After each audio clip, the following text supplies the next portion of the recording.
Hello guys, welcome to only my talks. Tollywood hero Vijay Devarakonda national crush Rashmika Mandanna కొంతకాలంగా ప్రేమలో ఉన్నట్టు తెగ ప్రచారం జరుగుతోంది. గతంలో విజయ్ రష్మిక కలిసి గీతా గోవిందం, డియర్ కామ్రేడ్ సినిమాల్లో కలిసి నటించారు.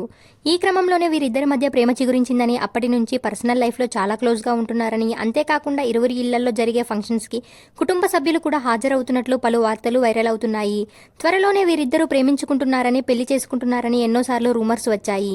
కానీ తాము ఫ్రెండ్స్ మాత్రమేనని, తమ మధ్య ప్రేమ లాంటి రిలేషన్షిప్ లేదని చెప్పుకొచ్చారు. అయితే తాజాగా విజయ్ రష్మికతో డేటింగ్తో ఉన్నాడని మరోసారి వార్తలు వైరల్ అవుతున్నాయి. అందుకు బలం కలిగేలా విజయ్ రష్మిక కలిసి ఓ రెస్టారెంట్లో బ్రేక్ఫాస్ట్ చేస్తున్న ఫోటోలను రష్మిక సోషల్ మీడియాలో షేర్ చేసింది.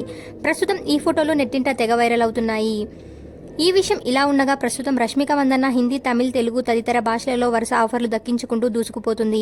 ఈ క్రమంలో హిందీలో సల్మాన్ ఖాన్ హీరోగా నటిస్తున్న సికిందర్ సినిమాలో హీరోయిన్గా నటిస్తోంది. అలాగే తెలుగులో ప్రముఖ డైరెక్టర్ శేఖర్ కమ్ల దర్శకత్వంలో వహిస్తున్న కుబైరా సినిమాలో కూడా హీరోయిన్గా నటిస్తుంది. ఇక విజయ్ దేవరకొండ విషయానికొస్తే వీట్వెల్ అనే వర్కింగ్ టైటిల్తో తెరకెక్కుతున్న సినిమాలో హీరోగా నటిస్తున్నాడు. ఈ సినిమాని టాలీవుడ్ ప్రముఖ సినీ నిర్మాత సూర్యదేవర నాగవంశి నిర్మిస్తున్నారు. ఈ సినిమా ఇటీవలే శ్రీలంక షూటింగ్ షెడ్యూల్ పూర్తి చేసుకుని ఇండియాకి వచ్చింది. ఇలాంటి అప్డేట్స్ కోసం please like, share, subscribe OMT.